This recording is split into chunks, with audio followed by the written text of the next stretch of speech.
ନ ଖାଉଥିବା ଲୋକ ବି ମାଗିକି ଖାଇବେ ଆଙ୍ଗୁଳି ଚାଟି ଚାଟି। ଖାଲି ରୁଟି ପରଟା ସହିତ ନୁହଁ, ଭାତ ସହିତ ବି ପୁରା ଜମିଯିବ। କୁନ୍ଦିରିର ଏମିତିକା ତରକାରୀ ଥରେ ବନେଇକି ଦେଖନ୍ତୁ। ଏତେ ଭଲ ଲାଗିବ କି ସପ୍ତାହରୁ 2ରୁ 3 ଥର କୁନ୍ଦିରିର ଏଇ ରେସିପିଟି ବନେଇବା ପାଇଁ ବାଧ୍ୟ ହେବେ।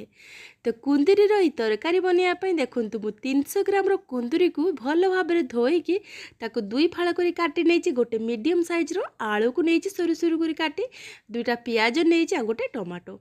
ତାପରେ ଏପଟେ ଗ୍ୟାସ୍ରେ ଫ୍ରାଏ ପ୍ୟାନ୍ ଗୋଟେ ଗରମ କରି ନେଇ 2 ବଡ଼ ଚାମଚ ସୋରିଷ ତେଲକୁ ଗରମ କରି ନେଇ ଅଧା ଚାମଚ ଜିରାକୁ ଫୁଟେଇ ନେବା। ତାପରେ କାଟି ରଖିଥିବା ଆଳୁ, କୁନ୍ଦୁରି ଆଉ ପିଆଜକୁ ଦେଇଦେବା।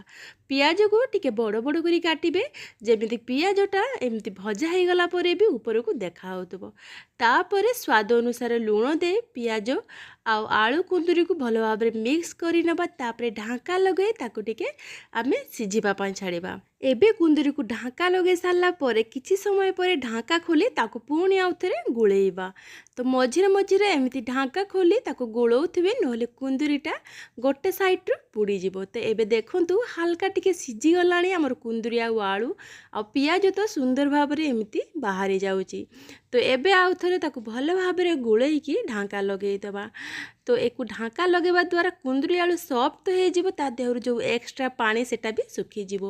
ତ ଏବେ ଲାଲ ଲାଲ ହେଇ ଆମର କୁନ୍ଦୁରି ଆଳୁ ଭାଜି ହେଇଯାଇଛି। ୟାକୁ ଆଉ ଭାଜିବାନି, ଏବେ ୟାକୁ ବାହାର କରିନେବା। ତ କୁନ୍ଦୁରି ଆଳୁ ବାହାର କରି ନେଇ ସାରିଲା ପରେ ସେଇ ଫ୍ରାଏ ପ୍ୟାନ୍କୁ ଗରମ କରି ନେଇ ଆଉ ଗୋଟେ ବଡ଼ ଚାମଚ ସୋରିଷ ତେଲ ଦେବା। ତାପରେ ତେଲ ଗରମ ହେଲା ପରେ ଦେବା ଅଧା ଚାମଚ ଲଙ୍କା ପାଉଡ଼ର, ଅଧା ଚାମଚ ହଳଦୀ ପାଉଡ଼ର, ଅଧା ଚାମଚ ଧନିଆ ପାଉଡ଼ର, ଅଧା ଚାମଚ ଜିରା ପାଉଡ଼ର ଆଉ ଦେଇଛି ଅଧା ଚାମଚ ଚାଟ୍ ମସଲା। ଚାଟ୍ ମସଲା ଜାଗାରେ ଆପଣମାନେ ଏଠି ଆମଚୁର ପାଉଡ଼ର ବି ଦେଇପାରିବେ। ତ ଗ୍ୟାସ୍ର ଫ୍ଲେମ୍କୁ ଏଠି ବେଶୀ ହାଇରେ ରଖିବେନି, ନହେଲେ ମସଲା ପୋଡ଼ିଯିବ, ତରକାରୀ ପିତା ହେଇଯିବ। ତ ମସଲାକୁ ଭଲ ଭାବରେ ଗୋଳେଇ ସାରିଲା ପରେ ଅଧା ଚାମଚ ଏଠି ଅଦା ରସୁଣକୁ ଛେଞ୍ଚିକି ଦେଇଛି। ଗୋଟେ ଚାମଚ ପାଣି ଦେଇକି এই ପାଉଡ଼ର ସବୁ ସହିତ ମସଲାକୁ ଭଲ ଭାବରେ କଷି ନେବା। ତ ଅଦା ରସୁଣକୁ ଏଠି ଛେଞ୍ଚିକି ଦେବା ଜାଗାରେ ଆପଣ ପେଷ୍ଟ କରି ବି ଦେଇପାରିବେ। ତ ମସଲାରୁ ଦେଖନ୍ତୁ ପାଣି ସବୁ ଶୁଖିଗଲା ପରେ କାଟି ରଖିଥିବା ଟମାଟୋକୁ ଦେଇଦେବେ।